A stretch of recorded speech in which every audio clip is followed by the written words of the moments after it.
NGOs,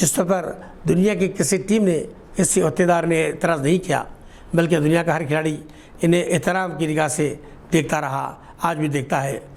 cricket کے میدان میں ڈرنکس کے دوران وہ واحد کھلاڑی ہوتے تھے جو پانی بیٹھ کر پیتے۔ اللہ اور اس کے رسول کی رضا کے لیے کسی کی پرواہ نہ کرنے والے اس کھلاڑی سے جب الٹرا ماڈرن ویمن جرنلسٹ برائے نام کپڑے پہن کر ٹی وی کے لیے انٹرویو لے رہی تھی، بھاشا عملہ کی نگاہیں اپنے جوتوں پر تھی اور ویمن اینکر احساس کمزوری کا شکار ہوتی رہی۔ ایک اور مثال آسٹریلیا کی ٹیم کے ایک اور مایہ ناز کھلاڑی عثمان خواجہ کی دیتا ہوں۔ جب آسٹریلیا کی ٹیم نے کامیابی کا جشن چیمپئن کے ساتھ منانے کی تیاری کی تو عثمان خواجہ وہاں سے ہٹ گئے تھے۔ آسٹریلیا ٹیم کے کپتان نے یہ محسوس کیا اور اپنے کھلاڑیوں سے چیمپئن بوتل رکھ دینے کے لیے کہا تاکہ عثمان خواجہ کو بھی اس جشن میں شامل کیا جائے۔ یہ آسٹریلیا ٹیم کی کپتان کی اعلیٰ ظرفی بھی تھی اور عثمان خواجہ کے مذہبی جذبات کا احترام بھی۔ ناظرین، حجاب کا تنازع کوئی نیا نہیں، ہمارے ملک میں بھی اور دنیا کے بعض ممالک میں حجاب کی مخالفت ہو تو رہی ہے۔ ہر مقام پر عزت اور ایمان والی بیٹیاں اپنی مذہبی شناخت کے لیے، اپنے حق کے لیے لڑتی رہی ہیں اور اللہ کے فضل و کرم سے انہیں کامیابی ملی ہے۔ ناظرین، یہ ہماری ذمہ داری ہماری قوم کے ذمہ داروں کی ہے۔ وہ اگر اس مسئلے پر کچھ کر نہیں سکتے تو کم از کم اپنی زبان بند رکھے اور اخباری بیانات دیکھ کر کاغذ کے شیر نہ بنے۔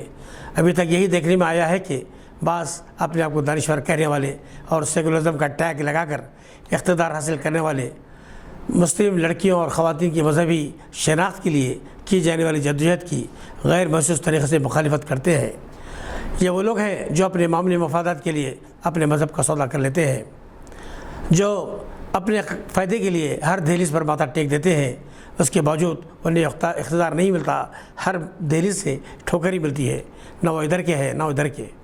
ان کی غیر اسلامی حرکات پر ہمارے اکابرین بھی مصلحت کا ٹیپ اپنے منہ پر لگا لیتے ہیں، ورنہ ہمارے بیشتر دانشور اور سیاستدانوں کے لیے ان کی غیر اسلامی رسم و رواج کی وجہ سے تجدید ایمان اور تجدید نکاح ضروری ہے۔ ناظرین، ہمارے اقلیتی ادارے جو اقلیتوں کے لیے قائم کیے جاتے ہیں، ان کے ذمہ داروں سے بھی میری یہ درد مندانہ اپیل ہے کہ خدا کے لیے اپنے اداروں میں میرٹ کی بنیاد پر ہی صحیح زیادہ سے زیادہ اپنی قوم کے لوگوں کو دیں، جو اپنی قوم کی عزت کے لیے قربانیاں دے رہے ہیں۔ آپ کے سیکولرزم کا ٹیگ آپ کو عذاب الہی سے نہیں بچا سکتا۔ چند دن آپ یہاں عزت سے تو رہ لیں گے، چند لوگ آپ کو واہ واہ کریں گے، مگر ذرا ان لوگوں کا آخر وقت یاد کیجئے جنہوں نے اپنے مذہبی معاملات کا سودا کیا، دولت، سیاسی مقام سب کچھ کما لیا، مگر ان کا آخری وقت اللہ اکبر، اس وقت تو وہ ایک ایک بوند پانی، ایک ایک دانے غذا کے لیے ترستے ہوئے مر گئے، اور جن کے لیے انہوں نے ہر قسم کی بیمانی کی بلکہ اپنی قوم کو سودا کیا، انہوں نے جیتے جی انہی کے دفن کرنے کا اہتمام کیا۔ حجاب کا مسئلہ ختم نہیں ہوگا، مخالفت ختم ہو جائے گی انشاءاللہ۔ فیس بک پر دو غیر مسلم بھائیوں سنجیو تیاگی اور راجو متل نے بہت خوب لکھا ہے کہ مسلمان ہندوستان کے سب سے سستے ووٹر ہیں، وہ ووٹ کے بدلے حکومت سے سوائے اپنی سیکورٹی کے اور کچھ نہیں مانگتے۔ جن میں سے مسلمان وہ ہیں جو سائیکل کا پنکچر بنانے والے بھی ہیں اور صدر جمہوریہ کے عہدے تک بھی پہنچے ہیں، پھل بیچنے والوں سے سپریم کورٹ کے جج بھی ہیں، بریانی بنانے والوں سے لے کر IB چیف بھی، کباب بیچنے والوں سے لے کر چیف الیکشن کمشنر بھی، وہ فوج کے سربراہ بھی ہیں، ویر چکر بھی ہے، پدم شری سے لے کر بھارت رتن بھی ہے، موٹر میکینک سے لے کر اگنی میزائل تیار کرنے والے بھی، فلم، آرٹ، لٹریچر، میوزک، کون سا ایسا شعبہ ہے جہاں مسلمانوں نے اپنی صلاحیتوں کو نہیں بنوایا؟ مسلمانوں کے بغیر ہندوستان کا تصور نہیں کیا جا سکتا، اور مسلمانوں نے سب کچھ حاصل کیا کسی ریزرویشن کے بغیر، اور آج 70 برس بعد ہندوستانی مسلمان صرف اپنی سیکورٹی چاہتا ہے۔ کیا اس سے زیادہ سستا اور کوئی ہو سکتا ہے؟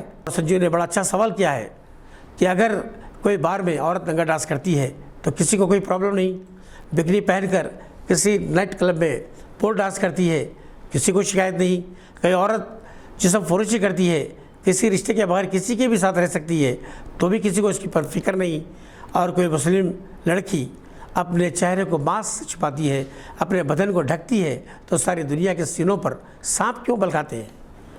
اور پھر یہ کہا جاتا ہے کہ اسلام میں عورتوں کو آزادی نہیں۔ ارے جاہلو، دیکھو اسلامی تعلیمات دیکھو اور تم کیا کر رہے ہو وہ دیکھو۔ وکرم اور سنجیو نے یہ بھی لکھا ہے کہ دنیا میں سب سے زیادہ بے قصور اور معصوم انسانوں کو قتل کرنے والے کون ہیں؟ ہٹلر، اسٹالن، ماؤ زے تنگ، مسولینی، اشوکا دی گریٹ، اور عراق پر بربریت کس نے کی؟ ناگاساکی، ہیروشیما پر بم کس نے برسائے؟ ویتنام کی جنگ میں لاکھوں انسانوں کو قتل عام کس نے کیا؟ افغانستان، شام، کمبوڈیا میں نسل کشی کے ذمہ دار کون؟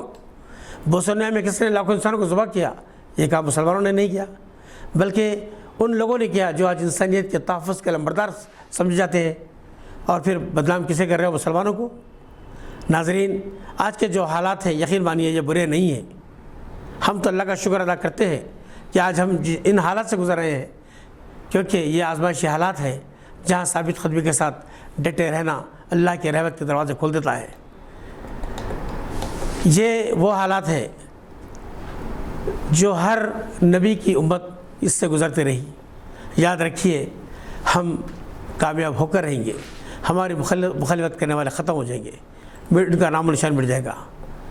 بہت سی باتیں ہیں مگر فی الحال آج کے بلیٹن میں اتنا ہی۔ خدا کرے کہ میری بات سمجھ میں آ جائے۔ شکریہ۔